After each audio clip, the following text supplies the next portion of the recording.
Welcome to the Crouching Tiger, Hidden Dragon podcast. Today we have a special guest with us. So this podcast, if you don't know yet, is about talking to business leaders in Asia. And today we have a special guest all the way from Singapore. So let me do a quick introduction before I bring him up. So Mr. Kenneth Choo, right? Kenneth Choo on LinkedIn. He is an influencer and someone I look up to when it comes to podcasting. Right. So he is, so let me just find my notes here. He is an author, all right. Perhaps one of the first authors I have on the show. So his book is called Mother Industrialist. So he is a man, but he is an influencer in the mompreneur space in Asia, especially. Right. So perfecting the balance between motherhood and business success is his book. So check out his book as well. He's a speaker. So when I was doing research for this podcast, you can also find a recent TEDx talk from Kenneth himself. So you can search for that TEDx talk. So he's a speaker, a mompreneur in the mompreneur space. So he also has a podcast, which I look up to, and he's been running for many years. And I think hitting the 100th episode already, called the Mompreneur Space Live Show. And a lot of my friends and mompreneurs, so mompreneur is mom entrepreneur, that I know have been on his show. So I would like to welcome Kenneth. Welcome to the show. Hi, everyone. Thanks, Bob, for inviting me on your podcast. And I'm very, very honored to be on your podcast to share my experiences and what I have for branding, marketing, whatever that you need in business. Yes, it's very good to have you as well, because it's very interesting to speak to someone who is an influencer in the mom space, being a guy, right? So actually, fun fact, right, Kenneth, I'm not sure if I mentioned to you personally, I did mom marketing many years ago. Wow. I did marketing in Singapore. I was part of an advertising agency, and we managed the account for Mead Johnson. And some of the brands that I worked with in the Singapore market included brands like Enfagrow. So I know some of the, like, you were part of motherhood, so I know all those medias, and I used to do press releases, POSMs, ads on all these mom media as well. So I have quite a similar background, but only for a brief period, for 1 year and plus. So I always like to start the podcast with this first question. So what is your favorite Kung Fu movie? In fact, I was thinking about it, and my favorite Kung Fu movie will be Kung Fu Hustle by Stephen Chow. It's a Hong Kong movie, and I love it so much because there's a lot of hidden dragon, right?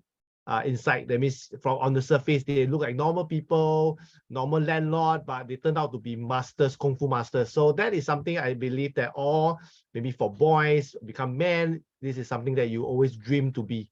That the hidden dragon, that you are a Kung Fu master, right? So that's my favorite movie. Yes, that is my favorite movie as well. I remember I went to the premiere. To the premiere. Stephen Chow came to Malaysia. I went to the premiere. It's my favorite Kung Fu movie. It has all the elements of a great Kung Fu movie. A lot of action, a lot of CGI, very good CGI until today. A lot of story. And a lot of, I like how that movie portrayed poverty. Right, there is not many, like especially Stephen Chow movies. So I asked a lot of my guests, they always say Ip Man lah, they always say all this, but Stephen Chow movies, he is very good at showing how the poor people live. Yeah. Like one of the scenes in this movie I remember is people taking water from the public pipe. And then like they go underground, and then he's very poor, and then it's just a summary of this movie. He discovered a Kung Fu book, and then gained a lot of powers. The Ru Lai Sen Zhang is his Kung Fu at the end, right? So yeah, this is great Kung Fu movie, best Kung Fu movie. And even I know a lot of my Malay friends or people who don't speak Chinese, they don't need to know Chinese to watch this movie. They just sit at the mama, and the movie is up, they just watch. Quite similar to this is Shaolin Soccer, around the same time also. These two are my favorite Kung Fu movies. Thank you for choosing this movie. You're welcome. So for my audience, please check it out as well. So just a background before we continue to the questions. Like, Kenneth, I understand you're a father and a husband yourself. So a bit of background of your family background before we go into the questions. Okay, so I'm from Singapore, as a purebred Singaporean. I'm 42 this year. If for those who are curious, because a lot of them say that I don't look like one. I'm married for coming to 18 years. I have a 14-year-old daughter. Happily married. At the same time, I run a marketing agency. For past 7 years, I'm now also a part of a Web3 martech company called Consultancy, which is a Malaysia company that we help clients with NFT and metaverse marketing. So that's like I would say a short introduction about myself and a bit background of me. Thank you, Kenneth. So for our audience as well, I know Kenneth is a real person because when I went to Singapore 1 month ago, we actually met up for brunch, and so good to meet Kenneth. And then we had very long conversation. I believe the conversation can go for hours. But yes, if not for your next appointment, right? If not for you have work to do. Yes. If not for my work, I will have talked to Kenneth. It's a great. So if you're ever in Singapore, please connect with Kenneth on LinkedIn as well. All right, so just a quick one. I don't like to go into so much of your backstory, but there are a lot of interviews of Kenneth on YouTube, right? Just put in Kenneth Choo. You can find a lot of interviews, and you can definitely check out his TEDx talk as well. He talked about personal branding in the TEDx talk. So just a brief one, how do you get into the mompreneur space? Wow, for that, right, I had to bring everybody back into 14 years ago. And the reason why I'm in that space, because I was working for Motherhood magazine as an advertising sales. And back then I was new that my daughter was born, and a lot of my clients that I was servicing as my advertisers, they are mothers who started their business purely on they want to spend more time with their children, or they want to pursue their passion, or they have a greater purpose that they want to serve the community.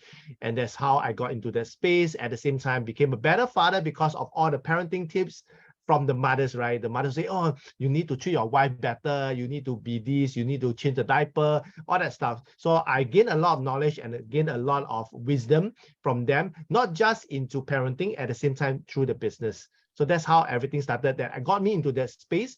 And like what Bob has shared, right? Because you were with agency. So for the past 14 years, I've been in the space of advertising, sales, media, and marketing. I was with our local TV station, MediaCorp, for a while as an account manager. And back then, I was servicing toiletries and households, where majority of their target audience are mothers, are women. So with my knowledge of women and even into parenting, that helped me a lot in my whole career. And I was also with a media marketing company where we help clients to advertise in this sampling bag that's given to mothers who just gave birth in maternity hospital. So in the past 14 years, be it whether in the parenting world or be it with women, I've been in the space. Awesome. Yes. Yes. As I mentioned, I was briefly in the spaces, but I can imagine the amount of experience you have working with all these mothers. And also do check out his podcast. It's the Mompreneur Space Live. So that's where we have a mutual friend called Crystal, and it's one of my previous guests as well. She was on the podcast. So Kenneth will ask questions like, how do you balance being a mom? How do you experience, your child growing up, and then now your business change, and all the very parenting mom sort of insights. So I highly recommend you check it out. I personally follow it on Spotify, so do check that out. Check it out as well. So I think it's close to, I saw it's 96 episodes, like close to 100 on Spotify, because I have to do everything myself to upload, right? So I have to edit, right? But in fact, now it has been next Monday will be 110 episode already. That means it will be on my Facebook page. Your Mompreneur Space is also live on Facebook, and is it on LinkedIn? It's on LinkedIn, also on my personal profile. Okay, awesome. Yeah, so it's 110. So because the one on Spotify is 96. Correct. I'll be uploading the rest of the remaining episode. Awesome. Yeah. So like a selfish question, right? So this podcast, you will possibly be episode 9. So my question is like, what is your tips for new podcasters like myself? How do you sustain? You've been doing it for 3 years, 110 episodes. In fact, it was 5 years. 5 years. Oh my God, 5 years, 110 episodes. How do you do it? Okay, so this is something I always share with a lot of new podcasters, especially during the pandemic, right? A lot of people, a lot of my friends jump into wanting to do podcasts because there's nothing much they can do. So they jump into podcast thinking that it's very easy. And a lot of them don't last 10 episodes or even 20 episodes. And I found out the biggest reason, right, is because of the objective behind that. A lot of them want to just publish and then want to profit from the podcast, which is not quite possible, right? The reason is you need time, you need a lot of preparation, you need to have what we call like you need to think it through, and that's why for those who are new, I came up with what I call the 5 Ps to start a talk show or even start your podcast to be consistent. A lot of times, like I mentioned, right, a lot of new podcaster, they just want to publish and then make money out from the podcast, which is not quite possible. And a lot of them don't even have enough episode to even gather the data or the information. And that's where I come down to 5 P. The first P will be planning. In a podcast, right, you need to do a lot of planning. For example, to plan who will be the guest, and for during the planning process, right, I'll make sure that I have at least 20 guests on my podcast before I even start. That means on my list, right? I've invited them to at least 20. Why? Because when you have 20, right, at least it will last you for at least 3 months if you do it on a weekly basis, even you pre-record it. Second thing is I make sure that I hold myself accountable by doing it live stream. Like if you look at my podcast, right, it's always live stream every Monday, either 10 a.m. or 10 p.m. And why 10 a.m. and 10 p.m.? Because of my guests. Most of them are mothers. Early in the morning, they need to send their kids to school, and more or less they will get settled down by 10 a.m. Or by 10 p.m., their kids will they will put their kids to get ready for bed and get so that they have more time late at night, which is about 10 p.m. So that is the reason why I make sure that that I go live stream every Monday, 10 a.m. or 10 p.m. It's like you watching a drama series, right? Every Monday at this time, at this 8 p.m., you'll watch this drama. So everybody has this concept and this idea that you are doing it on a weekly basis. And the third thing, right, what I managed to keep it consistent, right, is that I always have a break. That's why now, right, I'm doing my season 6. So every season is about 20 episodes. So during each episode, right, in between, right, I will find inspiration. I will find guests that really excite me to launch the new episode, right? For example, like this season 6, right? In fact, this lady called Nicole Yap, she's a Web3 entrepreneur, mompreneur. She started her NFT collection, and that inspired me a lot because I've not met someone like that. So she basically inspired and motivated me to start my season 6. So every episode, every season, right, I have someone to kickstart it. I have one very inspiring mompreneur that I want to feature, and the rest just came along. And in fact, from the last season and this season, right, I have a lot of mompreneurs that were already on the wait list for my new season. So this is the third thing. Always keep it consistent. Always get inspired, get motivated. And I would say the last thing, right, don't think about monetizing yet until you have enough episode. Why? Because the money is not in the podcast. The money is around the podcast, right? So this will be something for a more deeper chat. Unless Bob is curious, then I will just share on that. Thanks, Kenneth. Yeah, I think we that is a very long conversation, so I can imagine as well. The money is around the podcast. I can imagine, like, yeah. So a few things like partnerships. There's so many things, clients. So we'll not get too deep into that. But another personal question. So how, like, okay, for me, how I do my outreach to my guests is through LinkedIn. So I have a fairly expensive LinkedIn network. And like, for example, I interview you, and then, you know, through your network, I get more guests to the podcast. So what are your tips in terms of outreach? Because in the podcast, there are many parts to it. And if you don't know, so like, I'll just tell my guests here. So that I don't just get people, go just get Kenneth here today on the podcast. I first have to invite him. He has to say yes. Secondly, I have to do research, which is not easy at all, right? So I have to watch all the videos Kenneth has been on and then send him the questions as well. And then after that, I have to arrange a time. And after the podcast, so 110 episodes, Kenneth have done this, right? After the podcast, you need to edit it. If you edit it, and then you need to publish. And after you publish, then you need to distribute it. You need to share into, like this. Now we talk about repurposing the content onto different channels. So you need to repurpose it, and then we talk about the business. So anyway, like, what are your tips for outreach? How do you do your outreach, Kenneth? Okay, so talking about outreach, right? A lot of people have that misconception that when you do your podcast on live stream, right, you need to have live audience. But the key thing is, like, for my timing, right, most mothers will not have that timing. Most mothers will not be able to watch it live stream because they are busy with other stuff. So what they do is they will watch the replay. And how you can do the outreach, right, for the replay is after you have published it, on the next day, tell people that have you watched the replay, and then direct them back to your link again. And then the next thing for you to increase the outreach, right, is also to share it within your WhatsApp community, right?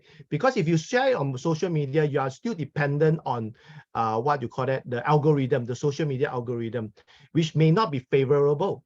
So that's why I always advise you having your WhatsApp group with your target audience. Like for my case, right, I have my WhatsApp broadcast list to all my mompreneurs. So I will send them the message to tell them, okay, I will be doing this episode 110. Come and join me, and who so and so. Give a brief description of the podcast, so they'll be interested, right, to watch the replay, right? So this is where you can do the most outreach. Other than that, like in fundamentally, right, all the basics of marketing is to have your own email list.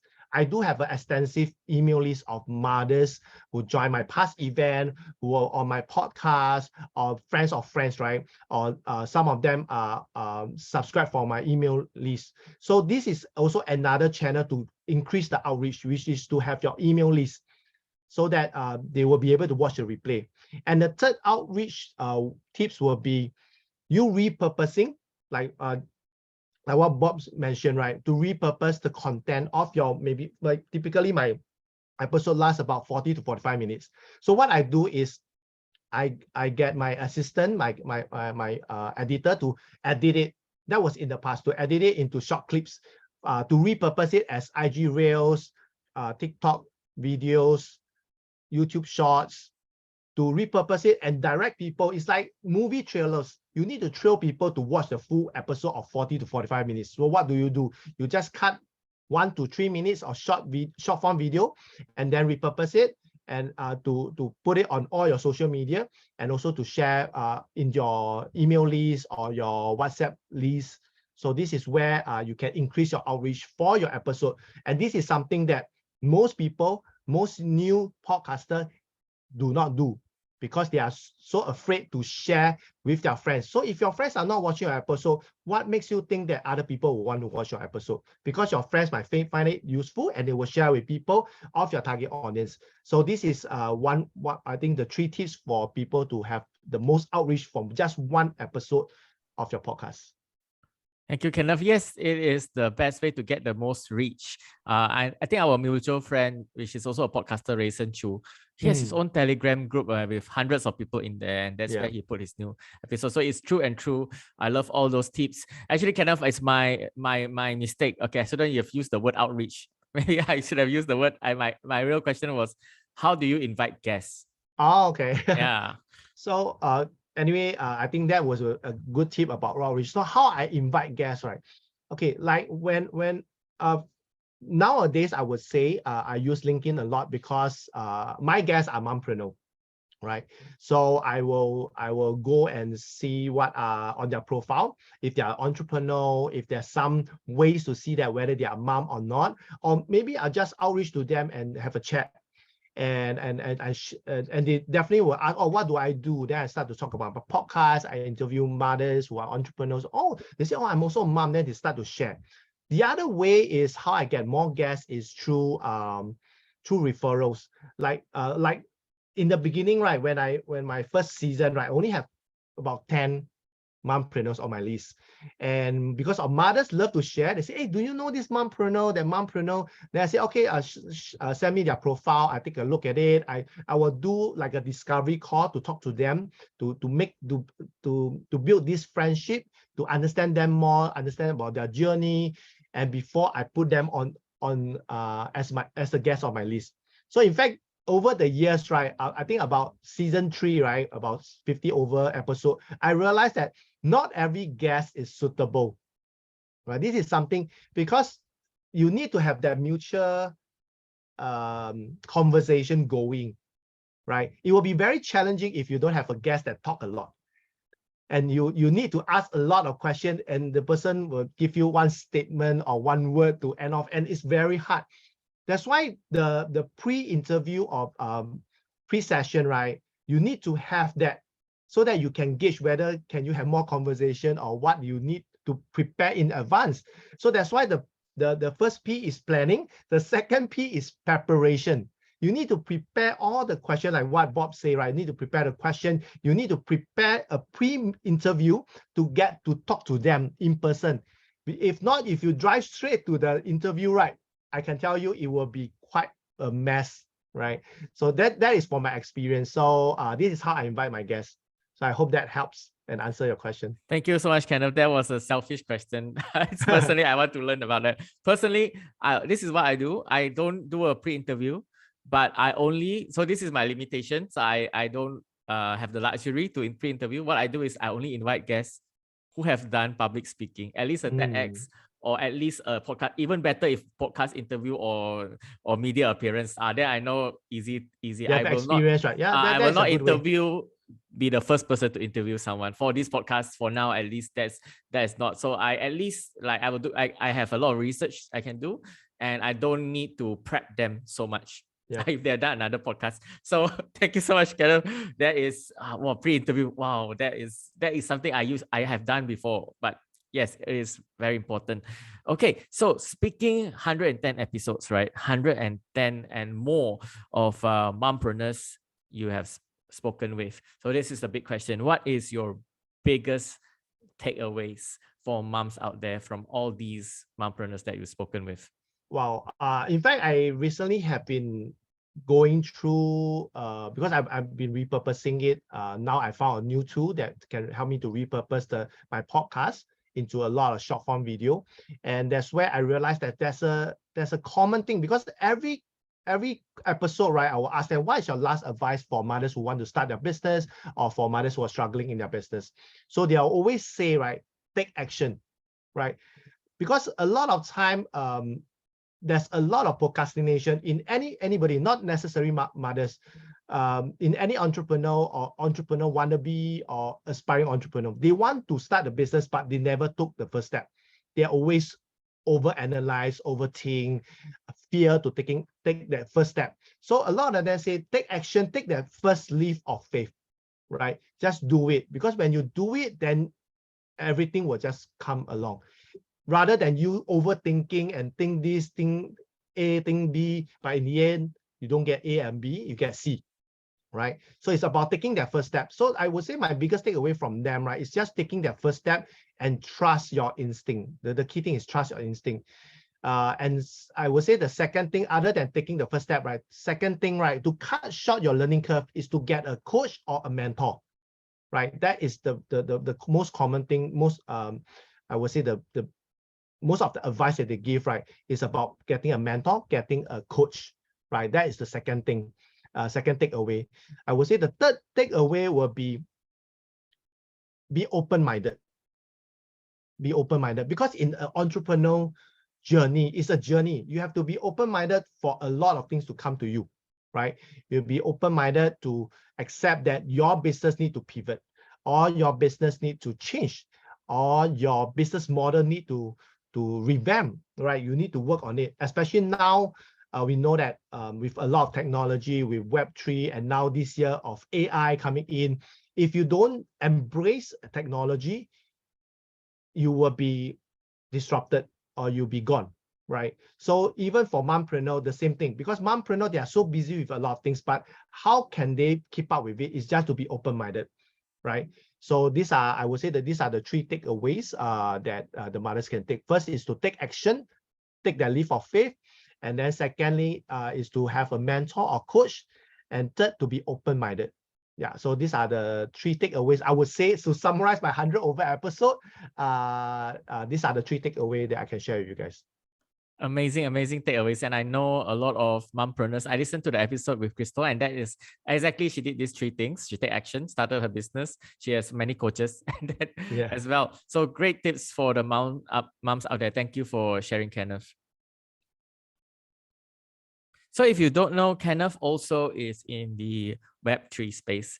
And now in the second part of the interview, actually I want to talk to him more about the future, right? So more about NFT and the Web3 space. So if you go to Kenneth's LinkedIn, he's also the CSO, Chief Strategy Officer. He's a partner in this company called Consortium 21, right? So Kenneth, can you tell us more about Consortium 21? Okay, so Consultancy 21 is a Malaysia-based company, and they started off as a publisher, right? In media, they were doing trade publication with industry like heavy metal, automation, and all that. So that was in the early 90s. And then in the 2000 to 2010, they pivoted onto creating a media company, media portal, where they have this My Medic News, which is on medical devices. It's like a directory for the medical industry, for them to find and source medical devices, or they can list their medical devices on the portal. So when I first came across them was, I would say, 2019, where I knew the CEO, Lian. So, and Lian was my very good friend, very good sister. And about, I would say, 2021, end of 2021, initially she was talking to me about having a media portal for parents, like a parenting portal, and that was the initial idea. And I jumped in as to run this project with her. And then shortly after that, when she gotten our CTO, which is Wilson Tay. So when Wilson come in, he was saying that, why are you guys still on Web 2? Why aren't you guys going to Web 3? So that's how we started our Web 3 journey. And we initially planned to launch our own metaverse city, where we can feature our merchants, our vendors, with virtual shop, with a city where you can go in and shop and earn, right? So that was the initial idea. But in the whole of 2022, because of the whole dynamic changes in the whole Web3, in the metaverse, we get a lot of inquiry about NFT solution, a lot of business in Web 2. They want to go into the Web 3 space through NFT. And that's how we started to provide NFT solution, to use NFT as marketing tool, not just for investment. Because if you don't only thought that NFT is just for investment, that is less than 1% of what NFT can do. So that's where we went into providing NFT solution, using NFT as for marketing, to do things like proof of attendance, or even as a digital certificate of ownership. So there's a lot of use case that we have came out in the whole of last year. And at the same time, recently we have just launched our first metaverse event as a collaboration with Filipino home-based mom, FH Mom, where they are a social enterprise that help home-based mothers to upskill and to become virtual assistant. And because I'm a very close friend with the founder, Mommy MK. So that's where we came together to upskill her members to the next level in Web3 knowledge, learning about what is Web3, what is blockchain, what is NFT, what is metaverse. So recently in March, we have just did their certification ceremony, which is like a graduation for those who have registered and joined the online course, which is Web3 Masterclass. So I think that is a brief introduction of what Consultancy 21 is and what we have done. Awesome. Seems very exciting in that space. Okay, so NFT was very popular last year. It was the buzzword, and similar to AI, ChatGPT this year. So last year was the year of the NFT. So for my audience, most of us are still very new to this word. Like you said, it is just not for investment, but investment is the most famous thing it is. So maybe can you share with us a use case that is most relatable, that people can understand how NFT can work in business? Okay, so one, I would say one very good use case is what most of us would know, right, which is Starbucks.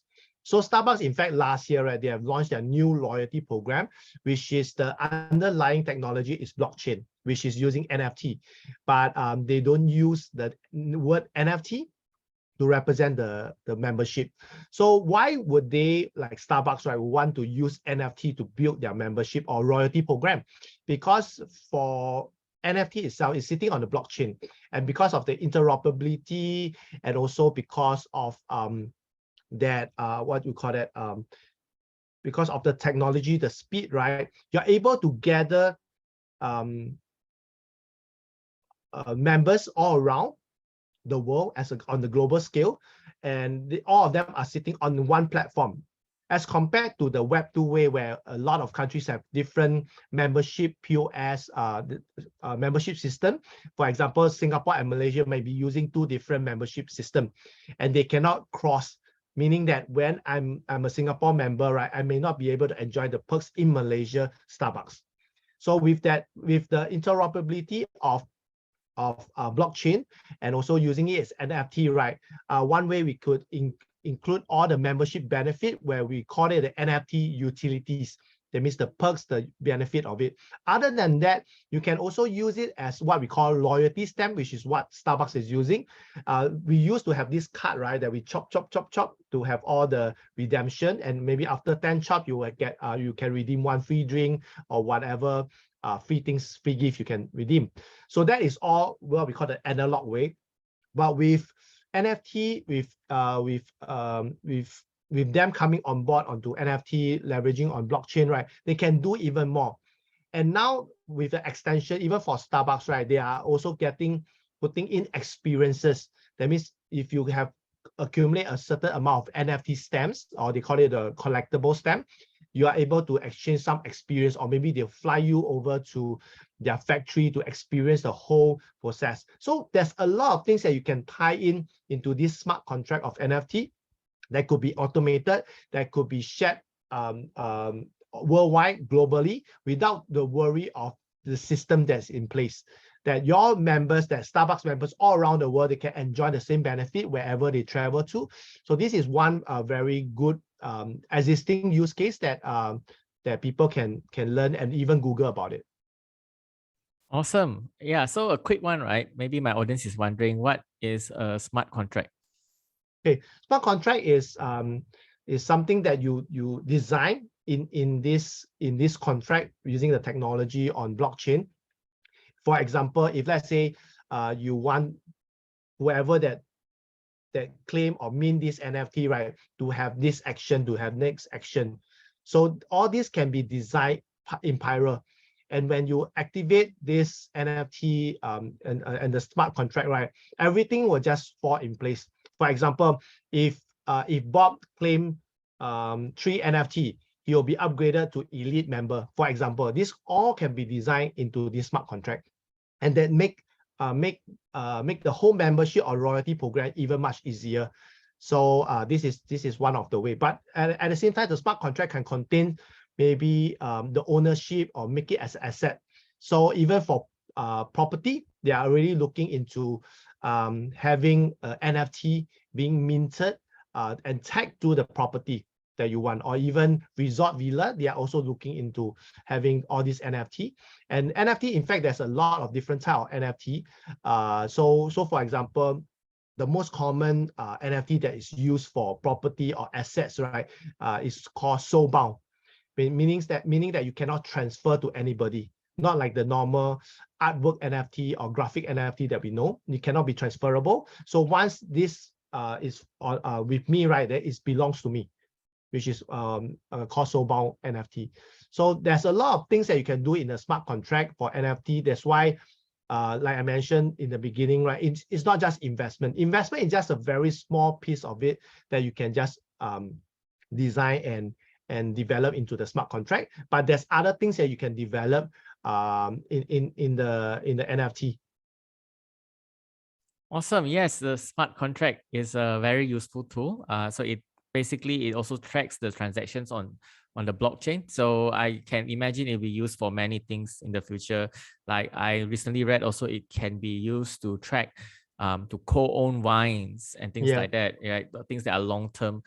Basically, it is a contract and on the blockchain. So a lot of big words today. So if you can't follow, please connect with Kenneth and ask him these questions. So another thing that consortium is actually also into is in metaverse, right? So this is also something fairly new, and most of us heard about metaverse from Meta from Facebook. So like in to you lah, we don't need to give me the right definition, but to you, Kenneth, what is the metaverse? Okay, for me, the metaverse, right, is a 3D virtual world that we can do practically anything in real life. It's just a duplicate of it, or we can even do more. Basically having another universe that is connected with the real world, or what we call the virtual world that is connected with the real world. For example, we can run events, and you can work as a metaverse event coordinator in the metaverse, while in real life you can work on other stuff. So metaverse is just an extension of our real life in the digital world or in the virtual world, in the simple term that you can do practically anything. What you do in the real world, you can do it in the metaverse. Awesome. Yeah, I think that is something very, very exciting that is coming about. And it sounds like the Matrix, but it is real. It is much more real than that. So yeah, so kind of, I believe you have a few events coming up in this space. Would you like to share more about these events? Yeah, in fact, on the 12th of April, right, we are having our webinar where we will share with business owners and entrepreneurs how they can leverage on the potential and unlock the potential of NFT and metaverse in 2023. And at the same time, for those who attend the webinar, right, they will be able to receive an exclusive invitation for our C21 Metaverse Town Hall event on the 26th. So we are going to invite those that has claimed our C21 Premium Pass NFT to be our first, I would say, our first guest, our first attendee for our town hall in the metaverse. Sounds good. So this podcast will not be available by tomorrow. So unfortunately, is there a way they can watch the replay? Oh, they can watch the replay by going to our C21 LinkedIn page. When they click the link, they should be able to get the webinar in demand. Awesome. Perhaps I will put the link in the descriptions for the audience as well, for my listeners as well in the future. So, okay. So thank you so much for your time, Kenneth. So last question before we go. I think in the beginning you said, right, you don't look 42. So a personal question again. What is your skincare routine? I won't say skincare routine. I would say to understand your skin first. I used to have a hard time managing or maintaining the skin until I understand my skin more. There's a lot of products in the industry I can't use, so there's specific, more organic, more I would say I use a cleanser, and I don't use any moisturizer at all. So, and also be watchful of the food that I eat, because there will be some food that will trigger the skin or outbreak and all that stuff. I will avoid, like chocolates. I can't take. Durian I love to take, but I can't because it's too heaty.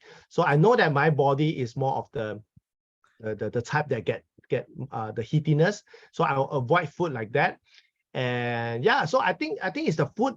You have to take care of the food that you eat. Avoid the food that will trigger the skin outbreak. At the same time, it's also cleaning. I bathe like at least 2 to 3 times a day to make sure that the skin, and also I don't use any product that how should I'm very careful with products that put on my face. I don't even use moisturizer and all that stuff. Yeah, so I only use one cleanser, and that is about it.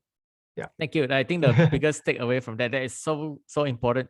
The biggest takeaway I can take from that is, number one, understand your skin. Yeah. Understand your skin, whether it's oily or dry. Yep. Or like if you have breakouts, what triggers it. So that is great. great advice there, and out of the topic, but thank you so much. All right, so last question before we go. I always ask my guests this: who else? So you've experienced this podcast. This podcast is for business leaders in Asia. That is my purpose. Is for me to share stories of business leaders in Asia. So who else would you recommend to be on the podcast?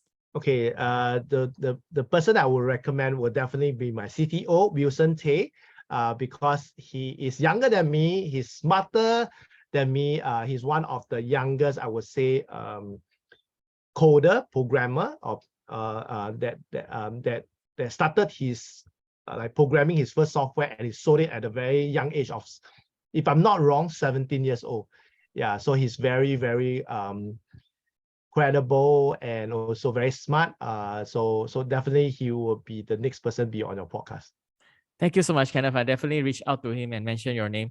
So thank you again, Kenneth. There was so much gold nuggets. We actually do not have enough time. I believe, like I was just talking to Kenneth offline just now. I said to cover all the questions, we won't have enough time, but maybe we can have you back again. And thank you so much for sharing. There was so much wisdom here again. And please follow Kenneth, especially on LinkedIn. That's where what he shares a lot of his content about. Follow his podcast, right? The Mompreneur Space Live Show on Facebook, on YouTube as well, and also on LinkedIn. He'll go live and a lot of great guests. So please connect with Kenneth. Thank you so much, Kenneth. Thank you, Bob.